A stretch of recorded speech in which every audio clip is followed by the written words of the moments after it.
Shri K B Ganesh Kumar എന്ന് പറയുന്നത് മറ്റാരെയും പോലെയല്ല. സാധാരണ ഒരാളെ 3 പേരടിക്കുക, ആ 3 പേരടിച്ചതിന്റെ 3 പാടുണ്ടാവുക എന്ന് കേട്ടിട്ടുണ്ട് നമ്മൾ. പക്ഷേ ശ്രീ കെ ബി ഗണേഷ് കുമാറിന്റെ ചരിത്രം എന്താണ്? ഒരൊറ്റ അടിയിലെ ഒരു പാടിന് 3 അവകാശികൾ ഉണ്ടായ ആളാണ് ശ്രീ കെ ബി ഗണേഷ് കുമാർ, അല്ലേ?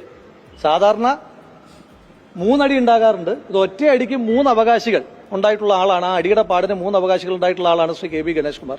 ഇതൊക്കെ കേരളീയ പൊതുസമൂഹത്തിന് നല്ല ബോധ്യമുണ്ട്. ഇപ്പം സംഭവിച്ചുകൊണ്ടിരിക്കുന്നത് ശ്രീ ഉമ്മൻചാണ്ടി എന്ന് പറയുന്ന മനുഷ്യന്റെ മനസ്സ് എപ്പോഴെങ്കിലും വേദനിച്ചിട്ടുണ്ടെങ്കിൽ അതിന്റെ കൂലിയാണ് എന്ന് ശ്രീ കെ ബി ഗണേഷ് കുമാർ മനസ്സിലാക്കുക നന്നായിരിക്കും.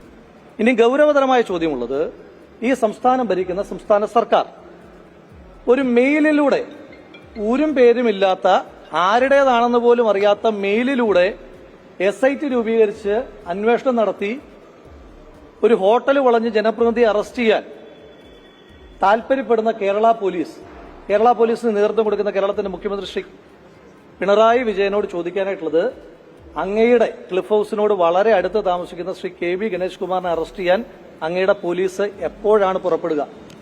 എപ്പോഴാണ് ആ മന്ത്രിയുടെ രാജി ചോദിച്ചു വാങ്ങിച്ചതിന് ശേഷം കസേരയിലേക്ക് ചമറഞ്ഞിരുന്നിട്ട് കപ്പിൽ ചായ കുടിക്കുക എന്നൊക്കെ അറിയാൻ കേരളത്തിലെ ജനങ്ങൾക്ക് താല്പര്യമുണ്ട്.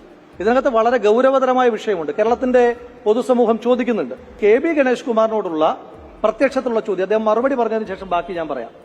അദ്ദേഹം പറഞ്ഞല്ലോ അദ്ദേഹത്തിന് ധാരാളം പ്രണയങ്ങളുണ്ട് എന്ന്. അദ്ദേഹത്തിന് എത്ര പ്രണയങ്ങൾ ഉണ്ടാകുന്നു എന്ന് നമ്മുടെ വിഷയമല്ല. ഞാൻ സാധാരണ ഇത്തരത്തിലുള്ള ഒരു മനുഷ്യന്റെയും വ്യക്തിപരമായ ജീവിതത്തിലേക്ക് കടന്നുകയറ്റം ഒരു കാലഘട്ടത്തിൽ നടത്തിയിട്ടില്ലാത്ത ഒരാളാണ്. അതെല്ലാം പോകട്ടെ, അതെല്ലാം ചരിത്രത്തിന്റെ ഭാഗമായിട്ട് അവിടെയുണ്ട്. പക്ഷെ ഞാൻ ചോദിക്കുന്നു, ശ്രീ കെ ബി ഗണേഷ് കുമാർ അദ്ദേഹത്തിന്റെ പ്രണയത്തൊക്കെ അങ്ങനെ നിൽക്കട്ടെ, നമുക്ക് അതിനകത്തൊക്കെ അദ്ദേഹത്തിന്റെ സ്വാതന്ത്ര്യം. പക്ഷെ അതേ KSRTC മന്ത്രിയല്ലേ, അല്ലാതെ KSRTC ബസ്സൊന്നുമല്ലോ കൈ കാണിക്കുന്ന സ്ഥലത്തു നിന്നൊക്കെ ആളുകളെ വിളിച്ച് കയറ്റാനായിട്ട്.